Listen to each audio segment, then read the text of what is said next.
Bismillahirrahmanirrahim. Assalamualaikum warahmatullahi wabarakatuh.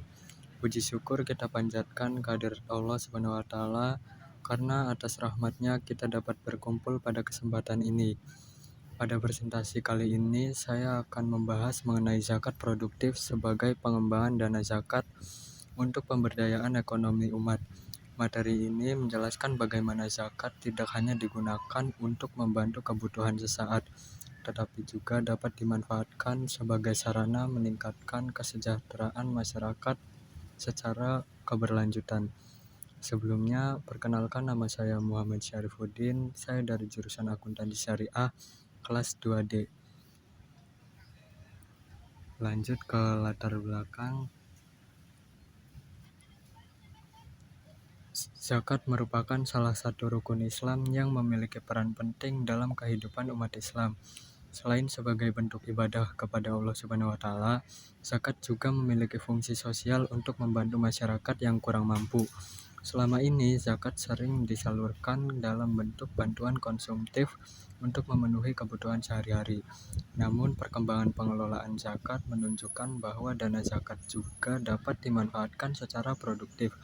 Melalui zakat produktif, dana yang diberikan kepada mustahik digunakan sebagai modal usaha atau kegiatan ekonomi yang mampu menghasilkan pendapatan secara berkelanjutan. Dengan demikian, zakat tidak hanya menjadi bantuan sementara, tetapi juga menjadi sarana pemberdayaan ekonomi masyarakat sehingga mampu meningkatkan taraf hidup penerimanya. Lanjut.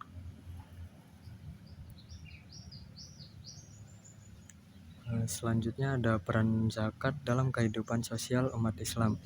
Zakat memiliki peran yang sangat penting dalam kehidupan sosial umat Islam. Dalam ajaran Islam, harta yang dimiliki seseorang tidak sepenuhnya menjadi hak pribadi, tetapi terdapat hak orang lain yang harus diberikan kepada mereka yang membutuhkan. Melalui zakat, masyarakat yang mampu dapat membantu masyarakat yang kurang mampu, sehingga tercipta keseimbangan sosial. Selain itu, zakat juga memperkuat ukhuwah Islamiyah atau persaudaraan sesama Muslim. Ketika seseorang menunaikan zakat, akan tumbuh rasa kepedulian sosial, empati, dan tanggung jawab terhadap sesama.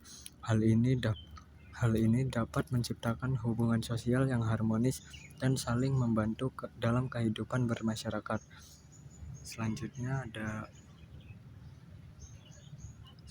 ada manfaat zakat bagi perekonomian masyarakat. Selain memiliki manfaat sosial, zakat juga memberikan dampak positif terhadap perekonomian masyarakat. Salah satu manfaat utamanya adalah membantu mengurangi kemiskinan. Dana zakat yang diterima mustahik dapat digunakan untuk memenuhi kebutuhan dasar seperti makanan, pakaian, tempat tinggal, dan pendidikan. Selain itu, zakat juga dapat meningkatkan daya beli masyarakat ketika penerima zakat menggunakan dana tersebut untuk memenuhi kebutuhan hidup. Maka terjadilah perputaran uang dalam masyarakat yang dapat mendorong aktivitas ekonomi. Dengan kata lain, zakat berperan sebagai instrumen distribusi kekayaan yang membantu menciptakan pemerataan, kesejahteraan, dan pertumbuhan ekonomi yang adil. Selanjutnya ada hikmah dan tujuan disyariatkannya zakat. Setiap ibadah dalam Islam memiliki hikmah dan tujuan yang besar, termasuk zakat. Salah satu hikmah utama zakat adalah membersihkan harta dan menyucikan jiwa manusia dari sifat kikir serta kecintaan berlebihan terhadap harta benda.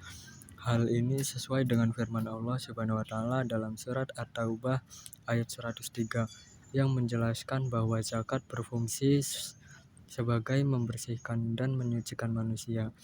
Selain itu, zakat juga menumbuhkan rasa syukur kepada Allah Subhanahu wa Ta'ala atas nikmat rezeki yang diberikan. Dengan menunaikan zakat, seseorang menyadari bahwa sebagian hartanya merupakan hak orang lain yang harus disalurkan. Tujuan lainnya yaitu adalah mengurangi kesenjangan ekonomi sehingga tercipta keseimbangan dan keadilan sosial dalam masyarakat. Selanjutnya ada pengelolaan zakat di Indonesia. Indonesia sebagai negara dengan jumlah penduduk muslim terbesar di dunia memiliki potensi zakat yang sangat besar. Untuk mengelola potensi tersebut, pemerintah membentuk Badan Amil Zakat Nasional atau Baznas yang bertugas menghimpun, mengelola, dan menyalurkan dana zakat kepada pihak yang berhak menerimanya. Selain Baznas, terdapat berbagai lembaga amil zakat seperti dompet duafa, rumah zakat, dan lazismu yang turut berperan dalam pengelolaan zakat.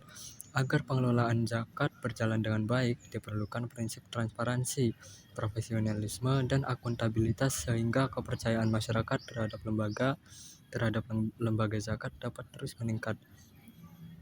Selanjutnya ada tantangan dan solusi dalam pengelolaan zakat. Meskipun memiliki potensi yang besar, pengelolaan zakat di Indonesia masih menghadapi berbagai tantangan. Salah satu tantangan utamanya adalah rendahnya kesadaran masyarakat untuk menunaikan zakat secara rutin dan sesuai ketentuan syariat. Banyak masyarakat yang hanya memahami zakat fitrah, sementara jenis zakat lainnya masih kurang dipahami. Selain itu, sebagian masyarakat masih memiliki tingkat kepercayaan yang rendah terhadap lembaga pengelola zakat. Untuk mengatasi hal tersebut, diperlukan edukasi yang lebih luas mengenai pentingnya zakat. Lembaga zakat juga harus meningkatkan transparansi dan akuntabilitas dalam pengelolaan dana.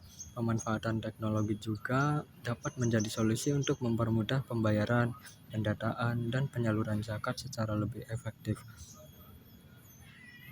Selanjutnya ada kesimpulan. Sebagai penutup, dapat disimpulkan bahwa zakat merupakan salah satu instrumen penting dalam Islam yang memiliki fungsi ibadah sekaligus fungsi sosial ekonomi. Zakat berperan dalam membantu masyarakat yang membutuhkan, mengurangi kesenjangan sosial, meningkatkan kesejahteraan, dan menciptakan pemerataan ekonomi. Baik, sekian presentasi dari saya. Kurang-kurangnya mohon maaf. Wassalamualaikum warahmatullahi wabarakatuh.